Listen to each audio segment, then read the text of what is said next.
Shalom,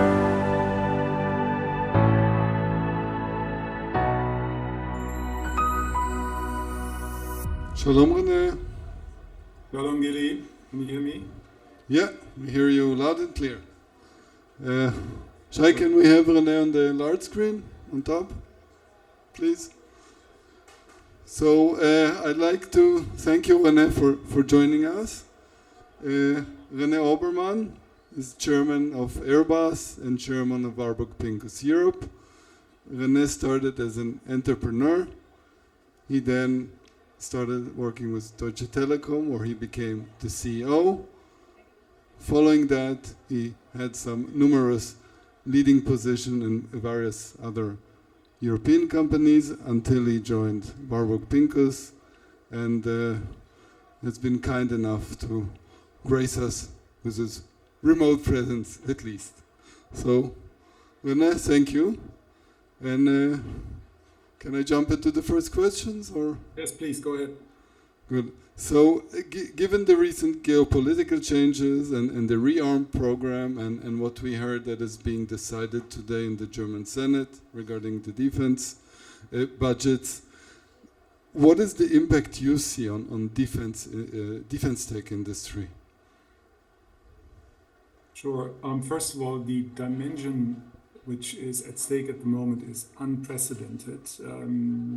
Germany will be ready to invest in and around 500 billion euros over the next couple of years. And so, it's not only about the money, I should say, it's also about how to spend it, how to accelerate procurement processes, etc. So it's not just the money, it's also processes and structures which need to be modernized and become more effective and efficient. But when it comes to the systems and the weapon systems as such, it's all clear to you guys that systems and effectors for ISTAR purposes become more autonomous. They need to be far-reaching, precise, connected, resilient against jamming, etc., etc. Mike Shalom is with you, I understand, today as well. Yep. Mike, our CEO of the Airbus Defense and Space, and he knows the sector inside out, of course. I hope you can have more detailed discussions with him later on. So, there's a lot of technology going forward which needs to be integrated into existing weapon systems to connect them and make them more precise and make them more resilient. There's also a lot of need for real-time data aggregation and data integration from different sources, which is an area, in my view, where we are far behind the technology curve. And then in Europe in general, the electronic warfare capabilities need to be developed fast. And then lastly, my last point here would be the European drone industry, apart from Ukraine, is still in a sort of infancy mode. Why is that? There's plenty of companies and there's a lot of different technology components, but there seems not yet an established, really effective supply chain and an effective industrialized production system. So, in other words, there's an immense workload ahead of us. The good news is that our country and Europe as a whole has woken up, at least to a large extent. And I think these things will now be tackled. And then my last sentence on cooperation is important here, because large defense companies, primes like us, and Mike is one of the biggest proponents for this, or protagonists for this, have begun to cooperate with young tech companies to innovate faster. Because we can't win in sheer mass against the Russian aggression. We have to be technology-wise more superior, and that is something we need to work on with full steam now. Thank you. So, for all the startups in the room, I hope you heard another strengthening of the message that we're trying to convey here since this morning. As you started mentioning automation and data, and do you think this is the area of software-defined defenses? Looking ahead, of course. I think one of the most obvious fields is that you see AI-driven autonomous drones for reconnaissance and combat missions. seem the most obvious topic at the moment. And more generally speaking, AI-based decision-making, situational awareness, operational efficiency through autonomous systems, predictive analytics, real-time data processing, I mentioned it before, is key. Then, as I said, the next generation of data aggregation analytics. Currently, you would think that very few companies are capable of doing what Palantir does, so they seem the most advanced. But obviously, also in Europe, there should be companies developing similar capabilities. But Palantir seems ahead at the moment. Then robotics and autonomous systems, including drones and unmanned ground vehicles for surveillance, but also for logistics and combat tasks to reduce risk for soldiers. So that's also an area where software and robotics will play the key role. And then maybe worth to be mentioned, hypersonic technologies, hypersonic weapons, advanced sensor architectures, are also going to be critical for missile defense and maintaining strategic deterrence. And quantum technologies for secure communication, for optimization, for computational capabilities for defense applications. That's probably looking further ahead, which is not going to help us over the next couple of years, but maybe 8-10 years down the road. And then lastly, as I mentioned, cybersecurity. Russia leads a hybrid war against us since years, and that war is intensifying. It materializes both on the cyber side with a lot of cyber attacks, sabotage attacks. It also, takes place in form of jamming. They jam quite wide areas over the Baltic Sea, and so forth. So they're quite active in hybrid warfare. This could be a preparation for their next step in aggression, which is going to be against the Baltic states, in my view. And I don't think we'll have much time here. Our leaders talk about 4 or 5 years. I personally am more skeptical. I think this will take place earlier for logical reasons. I think Russia will not wait until we have all our acts together. But so it's a matter of time now. And to your initial question, yes, it is going to be much more an autonomous warfare going forward, and it is more software defined than before. AI plays a massive role, new forms of 3D sensoric, for instance, and so forth. So yes, is the answer, Gilly. Thank you. And you mentioned AI, so let's say we have automated weapon system. Does it create an issue for Europe? Because what happens, suddenly a machine, a robot can shoot a person. Does Europe have any issue with it? Because the other side obviously has no issue with it. So yeah, I mean, I have personally made amazing experiences over the last couple of years, and I want to share some of them with you. Germany and Europe has finally gotten, I hope, the wake-up call it needed in order to take its destiny in its own hands. And some years ago, not long ago, like 3-4 years ago, I was sitting with senior representatives of the Social Democratic Party who were involved in what they would call their ethical group or whatever it was. And they were working on an ethical framework, how to deploy drones, and proudly shared with me their 12-point plan and that 12-point restriction list.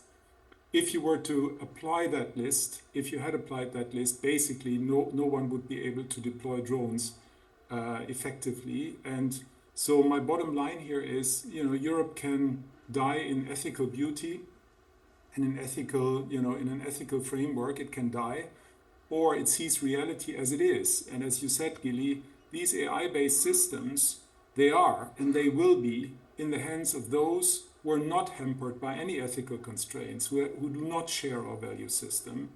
These people, these aggressors and dictators, they do not ask, why can I ethically afford to deploy those systems? They will simply ask, why shouldn't I?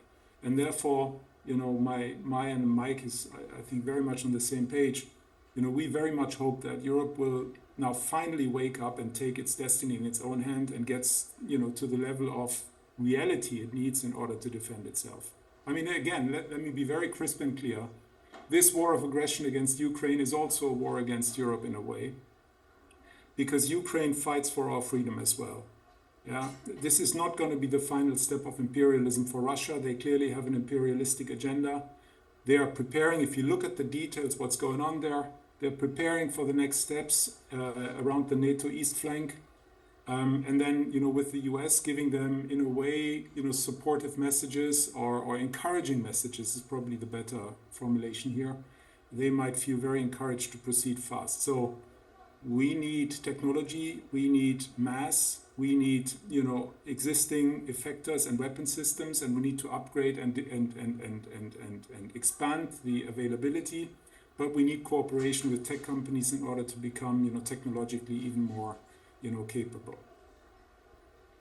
Thank you. And so even further, if we generalize or abstractize AI beyond the weapon system, do you see AI as a strategic national asset? Should there be a German AI or a European AI?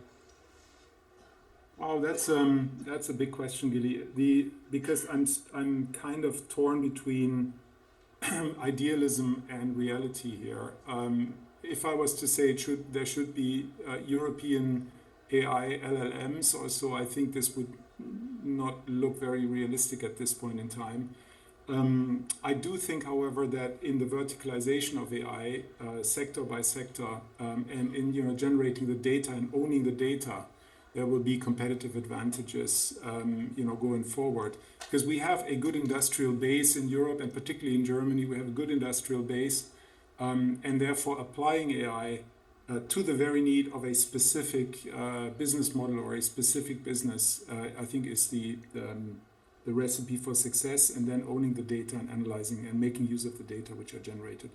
In general, AI tools are seen as highly relevant for all critical sectors in Germany and in Europe as a whole. There is lots of efforts now from the European Union and the member states to support AI companies. And as I said, we have some good ones like Mistral in France, or I think Black Forest Labs in Germany, or Jonas Andolis with Aleph Alpha. So there are some initially, good companies, but we're behind the curve here. Let's face reality, and therefore we have to specialize as opposed to trying to repeat what has already been invented. The one good news may be that Europe and Germany, as in general, is an attractive place to work. And therefore, my hope is we'll see more talent coming back, particularly with what happens in the US. And you can hear my underlying tone. I'm not excited about what happens there, but I do think it can play into our hands as well, because good people will probably want to work in Europe. And therefore, we open our arms to welcome them back. We need talent. So, and what does it mean? You mentioned talent is welcome. What about startups? You said that Airbus is open, but we're here all Israeli startups. Like, should the guys here and girls in the room start packing and setting the European entity now? Well, I would say they're all welcome. Berlin, for instance, is a good place to set a business up, but also Munich and a couple of other clusters in Germany are quite startup friendly and would be very welcoming. As you know, Gilly, my whole business life since more than almost 20 years with Israel. Also, we've always worked on fostering collaboration models, and for instance, in cybersecurity, we made great experiences in Beersheba at BGU, in the cooperation with you guys, and so on. So German companies and large companies are well advised to build strong ties and close relationships. But please speak to Mike. Mike knows the place inside out, and he knows where what kind of technologies, where we need additions and where we need cooperation. And the answer to your question is you're very super welcome in Germany. And if anybody wants to come to Berlin, give me a shout. Thank you. And we have time for a last question. I would say, as a driver for innovation across Europe, do you see a DARPA equivalent, a European DARPA equivalent setting up anytime soon? Well, that's not visible yet, and it looks like a little unrealistic in light of the fact that we don't have an integrated defense forces in Europe yet. I mean, we have a commissioner now with Mr. Kobelius who I think will do a good job in coordinating better than before, i.e. on procurement or maybe even some development programs. So I'm not skeptical on the long run. At this point in time, I can't see it yet, but those things may happen at smaller scale and at national levels. So, defense so far is more or less national sovereignty of all the member states, but going forward, this may happen. You can definitely see in crisis times innovation, military innovation, and then the later on spillover effects into the civil sector, flourishes. But we don't have such an institution yet. And since we have to conclude, is there any last must takeaway for the Israeli startups in the room? Look, I don't know to what extent you guys are familiar with Europe. Europe is on the one side, it has a European Commission and a regulatory and governing framework, but it's still a collection of 27 member states, unfortunately without the UK. But in a way, the UK may come back soon, I hope. So it's a collection of member states. When you set up a business in Europe, you do not assume you set it up once and then you roll it out across the region. Automatically, that's not the case. You still need to register and need to comply and set up individual businesses country by country. Makes it a bit more complicated. So pick your markets, the markets you really want to start and roll out from. And it doesn't necessarily have to be the markets, the biggest markets. Could also be markets which are very early adopting markets, But Germany definitely is a good place to start a business now because the community changes, it opens up more, and large corporates, as I said earlier, have understood now that cooperation is the name of the game in a tech world which delayers value chains, and therefore I think you guys would be more than welcome. René, thank you very much. And Mike is here with us. He heard the message, and. Mike teaches me those messages. Do not get me wrong. I mean, Mike and I are very much on the same page here. I think he's as fascinated as I am about tech cooperations with young companies. Okay, so thank you very much, and till soon, hopefully. Shalom. Bye, René. Bye. Talk soon. Good luck.